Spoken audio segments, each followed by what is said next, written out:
이제 다음 질문을 이제 드리겠습니다. 좀 더 색깔이 다른 질문인데요. 이 판문점 선언 그리고 또 거기에 대한 여러 가지 구체적인 네. 여러 가지 선언들이 있었지 않습니까? 여기에 대해서 지금 이 비준동의 이 부분이 이제 관심사인데 이 비준동의에 대해서 또 페이스북에서 국회에서 이거는 당연히 동의를 구해야 되는 거다. 이건 행정부가 이건 추진해서 안 되는 거다. 네. 네, 이런 의사를 표했습니다. 네, 동의를 구해야 되는 사안이고 네. 또 동의해줄 수 없다. 이 해줄 수 상태에서는. 없다. 네, 그렇게 네. 제가 얘기를 했죠. 네, 왜 해줄 수 없습니까? 제가 봤을 때는 예산이 수반되는 내용들이 있고 네, 많은 예산이 네, 있어요. 그럼요. 그래서 이것을 국회 동의 없이 그냥 한다? 이것은 말이 안 되는 거고요.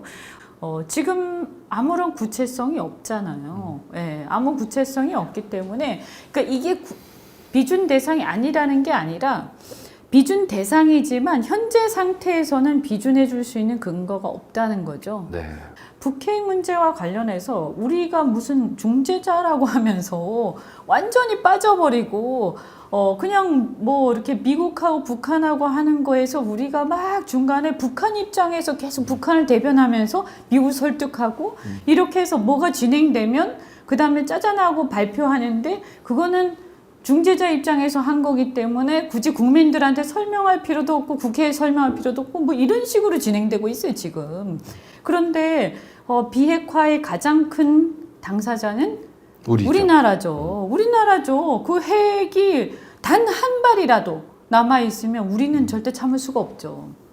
지금은 뭐 그냥 마치 남의 얘기하듯이 막 하고 있지 않습니까? 그리고 어떻게 보면 남의 얘기를 하는데 북한 입장에서 자꾸 얘기하고 있죠. 북한 대리인 같아요. 그러니까. 네. 이번 그 판문점 선언 그 또 이행 여러 가지 그 부속 그 계획서라든가 이런 네, 거에 만약에 남부 합의서. 네, 합의서에 이제 동의를 하게 되면은 가장 큰 문제가 이제 예산 부분. 그죠? 네, 그거는 이제 네. 행정부에 거의 이제 허용을 하는 거 아니겠습니까? 그죠? 그래서 지금 이제 이걸 막아야 된다는 입장이시고요. 네, 그럼요. 특히 이제 두 가지 지금 합의서 중에서 이제 그 군사 합의서하고 그 다음에 이제 최근에 철도 도로 착공식과 관련된 여러 가지 이제 합의서가 네, 또 있었는데 경협에 대한 합의서가 있었죠. 근데 이 군사 합의서도 사실 심각한 내용이고요. 이걸 만약에 국회에서 논의를 했다라고 하면 과연 국회에서 이걸 쉽게 동의해 줄 수 있었겠는가? 굉장히 많은 논란이 됐을 거예요. 국민적으로도 그렇고 우선 가장 큰 문제가 어쨌든 정찰을 갖다 포기를 한 셈이거든요. 그건 잘못된 것 같아요. 정찰. 그건 정찰기는 늘려야죠. 네. 서로 우리가 평화를 위해서 정말 감시할 수는 있어야지 서로. 네, 그래서 이게 뭐 그건 잘못된 여러 것 이제 같아요. 아마 들으셨겠지만 보통은 요새는 오픈 스카이 협정이라고 그래가지고 이렇게 그 공격은 안 하지만 상대방이 공격할 수도 있기 때문에 상대방 공격을 내가 감시할 수 있도록 우리가 서로 다 하늘에서는 감시하자. 네. 이렇게 그게 헬싱키 하거든요. 선언이라 해가지고 구체적으로 있습니다. 감축이나 네. 공격용 무기를 네. 우리가 줄일 때 네. 정찰기는 늘려야 됩니다. 그게 맞아요. 원래 원칙입니다. 그래야 이제 신뢰를 서로 쌓는 거거든요. 네네. 그래서 공격용은 우리가 줄이지만 야, 너하고 나하고 이렇게 합의를 해도 네가 약속을 지키는지 알 수 없기 때문에 우리 정찰은 서로 마음껏 하자. 그렇게 이런 해야죠. 거죠. 대신 공격은 하지 마. 네, 이런 그게 거거든요. 올바른 방향이죠. 그러니까 우리는 지금 완전히 장님이 돼버렸어요. 우리 국방부는 뭐 서로가 똑같이 양보했다 뭐 이러는데 저기는 정찰기가 거의 없습니다. 난 너무 웃기는 게 네. 아니 정찰을 누가 하나요? 정찰을 하는 사람은 감시하는 쪽에서 감시의 필요성이 있는 사람이 정찰하는 거잖아요.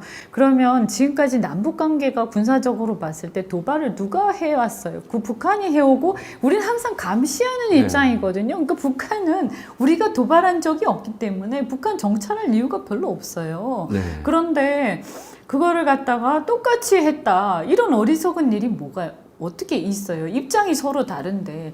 아니, 이건 정말, 이건 매국적인 합의라고 저는 생각하고요. 매국적. 네, 합의. 저는 정말 그렇게 생각합니다. 이 합의를 한, 군사 책임자들은요, 정말 용서받지 못할 겁니다. 이걸 어떻게 뒤집을 수 있겠어요? 큰일이에요. 그래서 저는 이거가 왜 국회 동의도 없이 이런 걸 마음대로 할 수 있나. 이게 11월 1일부터 시작됩니다. 그러니까요. 그래서 이제 미국에서도 굉장히 문제 제기를 했다는 거 아니에요. 그러니까 아, 이걸 정말 이런 걸 합의를 하고 여기다 사인을 하고 국회에다가 묻지도 않고 이건 국가 안보에 굉장히 중대한 합의라고 보거든요.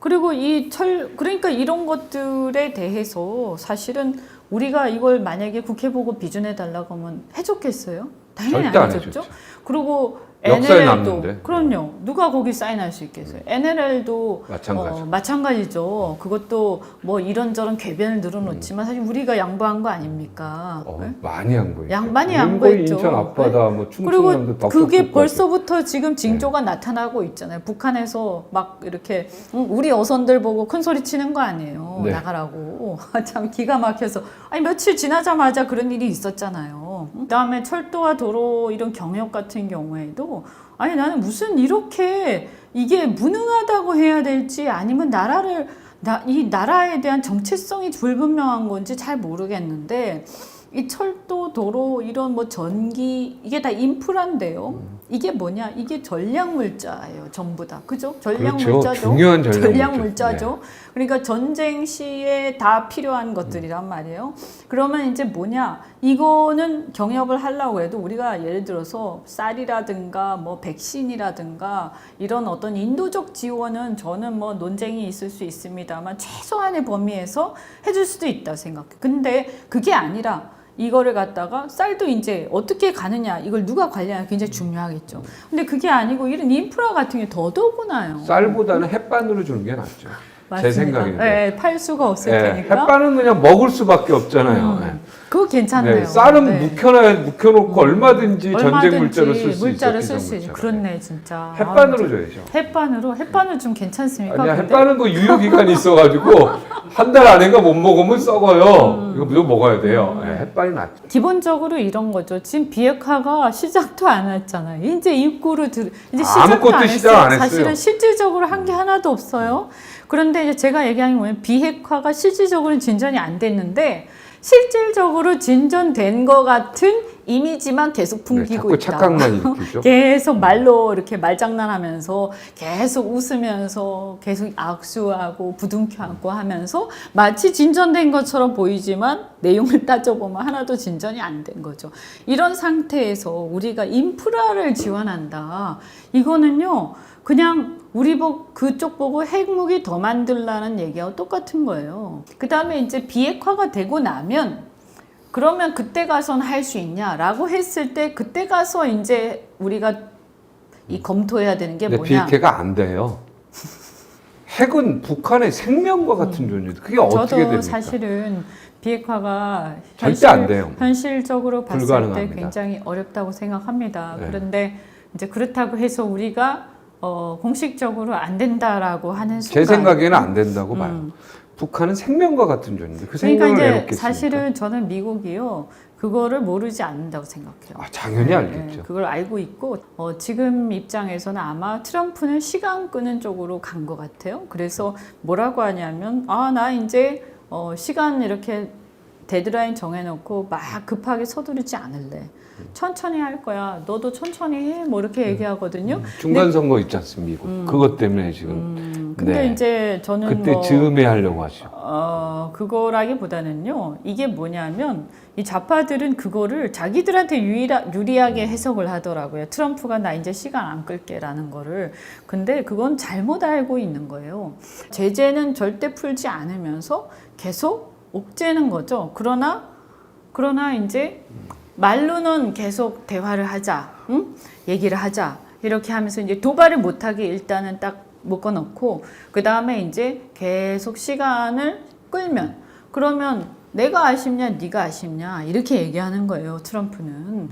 그러면 이제 말려 죽이겠다 이런 비슷한 얘기 아닐까라고 저는 보이는데 네. 그러면 이제 이 북한이 어떻게 대응할지 한번 지켜봐야 되겠죠. 그러나 네. 어쨌든 간에 아까 제가 말씀드린 것처럼 비준은 해줄 수 없다. 비준해줄 수 없죠. 비핵화가 안 된 상태에서 그럼에도 불구하고 우리가 이걸 파토낼 수는 없으니까 관리 상황을 한쪽에서는 대화를 통해서 관리해 나가면서 한쪽에서는 궁극적으로 안 됐을 경우를 대비해서 우리의 말하자면 B 카드가 있어야 되는 거 아니야? 비밀 카드가 있어요. 자, 또 요즘에 뭐 관심 있는 거 마지막 정리해 주시죠. 내가 요즘에 뭐에 관심 있습니까? 뭐 지금 다 얘기했지만 예, 또 다른 관심사 있으면 시간이 다 됐기 때문에 마지막 정리해 주십시오. 하시고 요즘에 싶은 이제 말씀. 저는 민주당이 지금 문제 제기하고 있는 가짜 뉴스 문제.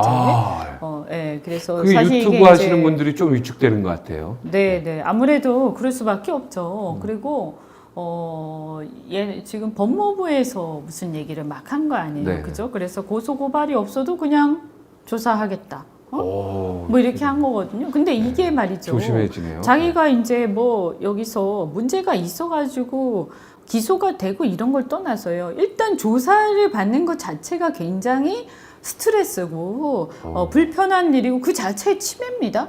저는요 지금 우리나라의 수사기관이 수사 자체가 개인의 기본권 자유를 침해하는 거예요. 수사 자체가. 그래서 그 수사권 남용하면 안 돼요. 야, 이거 언론의 자유, 표현의 자유에 이건 정말 그럼요. 대한민국 헌법에 뭔가 위헌적인 부분이 있지 않을까라는 생각이 드는데 저는 뭐 워낙 언론인 출신이기 때문에 얼마든지 오버할 수 있거든요. 이 오버와 가짜뉴스, 뭔가 의도를 갖고 가짜뉴스를 퍼나가는 건 잘못된 거죠.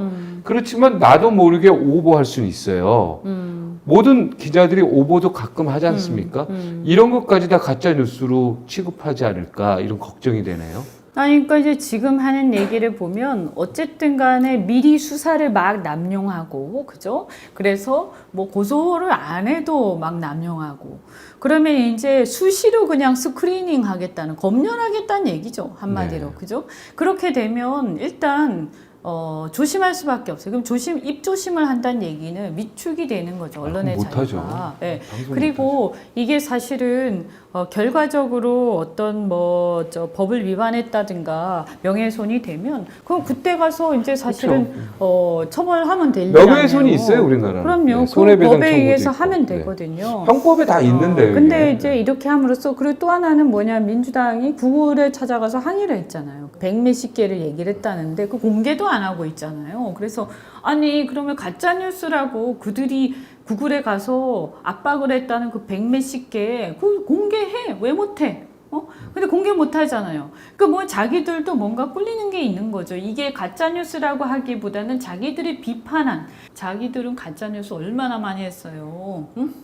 심지어 뭐 세월호가 무슨 미군 잠수함에 의해서 네. 충격받아가지고 뭐 어떻게 됐다 이래가지고 수천억을 들여서 배를 끌어올렸는데 아무런 흔적도 없으니까 그때도 계속 이상한 가짜 뉴스를 퍼나르고 미국산 쇠고기 먹으면 머리에 송송송 그러니까 구멍 난다. 그게 뭐죠 무슨 송송 구멍탁인가 네. 내송송 내송송. 구멍탁인가 네, 뭐 구멍탁. 그런 아니 저도 굉장히 무서웠거든요. 그래서 한동안 소고기 안 먹었어요. 네. 어떤 큰 파란을 일으킨 사건들에 대해서 제대로 짚고 있나요? 그렇지 않잖아요. 그리고 또 우리 지난번에도 보면 대통령 탄핵할 때도 뭐 박근혜 대통령이 뭐 구술했다 청와대에서. 그것도 네. 가짜 뉴스. 그렇죠. 그건 명백히 수사 결과 나왔던 네, 거니까. 명백히 가짜 뉴스잖아요. 뭐 호텔에서 뭐 있었다, 뭐 이런 네, 것도 다 그래서 가짜 뭐 뉴스죠. 강남에 뭐 어쩌고저쩌고 하는 그런 것도 있어. 아니 그러니까 그런 것들이 정말 명백히 가짜 뉴스인 것들조차도 처벌이 제대로 안 됐어요. 그런데 자기들은 그때 뭐라고 그랬어요? 미네르바 건 때도 그렇고 그렇게 그게 문제가 되니까 막 사람들이 뭐라고 하니까 이게 표현의 자유라고 막 그러면서 거품 물었잖아요. 네. 그러니까 저는 사람이 말이지 진정성을 가지고 하자. 그래서 내가 하면 진짜 뉴스고 네가 하면 가짜 뉴스고 이런 이중적인 잣대를 들이대면 안 되죠. 이 좌파들은 표현의 자유를 진짜 보호하려고 하는 게 아니구나. 그냥 자기 권력을 지키고자 하고 남의 권력을 뺏고자 하는 거 말고는 없었구나. 그래서 어떻게 보면 저는 이 언론의 자유를 위해서 우리가 싸워야 한다고 생각. 지금 언론의 자유 거의 없습니다. 없잖아요. 제가 그냥 볼 때 오죽하면 이렇게 유튜브가 성행하는 이유가 뭐겠어요. 네. 결국에는 국민들이, 그러니까 수요자들이 기존의 방송을 신뢰하지 못한다는 그렇죠. 거 아니겠어요? 그건 언론의 자유가 없다고 다 그렇죠. 느끼는 거잖아요. 그러니까 이게 보여주고 있는 거거든요. 이현주 의원이 오늘 많은 이야기를 해주셨는데 우파 맞는 것 같습니다. 우리나라의 좌파는 운동권을 좌파라고 하잖아요. 네. 응? 근데 사실 네. 좌파 우파 다 필요해요. 양 날개예요. 아니, 그러니까 그 균형을 얘기가- 갖고 양쪽이 가야 돼. 그러니까 제가 여기서 다 말씀드리고 싶은 게 필요한데 네. 그 양 날개에서 해당되는 좌파라는 것은 우리나라 운동권 같은 전체주의 좌파는 아니라 이거지. 그래서 제가 그 586을 무지하게 싫어해요. 네, 이들이야말로 당신들이야말로 최대한 정말 최대의 기득권자들이고 이현재 의원 이야기를 쫙 들어보니까 결론이 우파도 거듭나야 되고 좌파도 거듭나야 되고 뭔가 새로운 우파, 새로운 좌파가 좀 만들어져야 되겠다. 뭐 이런 생각이 좀 듭니다. 근데 거기서 또 한마디 더 해야 되겠어. 네, 자꾸 뭡니까? 얘기해서 그런데 네. 권위주의 우파들이요. 우리가 극복해야 되는 건 맞지만 이 사람들이 체제를 무너뜨리려는 사람은 아니잖아요. 근데 저는 이 전체주의 좌파들은 시대착오적인 이 좌파들은 제가 모골이 소면해요. 북한의 김영남이 뭐 남한 동포들과 남녘 동포들과 힘을 합쳐 보수 타파하자. 그런데 이해찬하고 둘이서 막 그 자리에서 그런 대화를 한 거고 김영남이 이해찬이 거기에 대해서 아무 반박도 하지 않고 오히려 뭐라고 했냐면 20년 국가보안법 뭐 논의해야 된다. 그리고 20년인가 뭐 50년인가 정권 하여튼 철저히 20년 철저히 지키. 그 말이 무슨 말입니까? 그 대화를 보다 보면요. 와, 막 저는 그때요 순간적으로 소름이 쫙 끼쳤어요. 네. 응? 그러면서 제가 느낀 게 저 사람들은 생각이 다른 사람들하고 공존할 수 없는 사람들이구나. 그럼 우리는 저들하고 어떻게 싸워야 하는가 생각을 해보세요. 그러니까 제가 단일 대우도 해야 되고 정말 모든 것을 다 내려놓고 죽기 살기로 싸우지 않으면 절대 못 이긴다고 생각하는 거죠. 무서운 사람들이에요. 그걸 알아야 돼요. 네, 알겠습니다. 제가 여기서 또 한마디 하면 또 한마디 할까봐. 네, 이런 아니 소리 끼고 왜냐면 예. 앞에 것보다 아, 더 중요한 좋습니다. 예, 더 중요한 네, 얘기를 네. 뒷부분에 많이 하셨습니다. 네. 예. 많은 시청 바라겠습니다. 주간 박종진 오늘은 여기서 마치겠습니다. 고맙습니다. 네, 고맙습니다.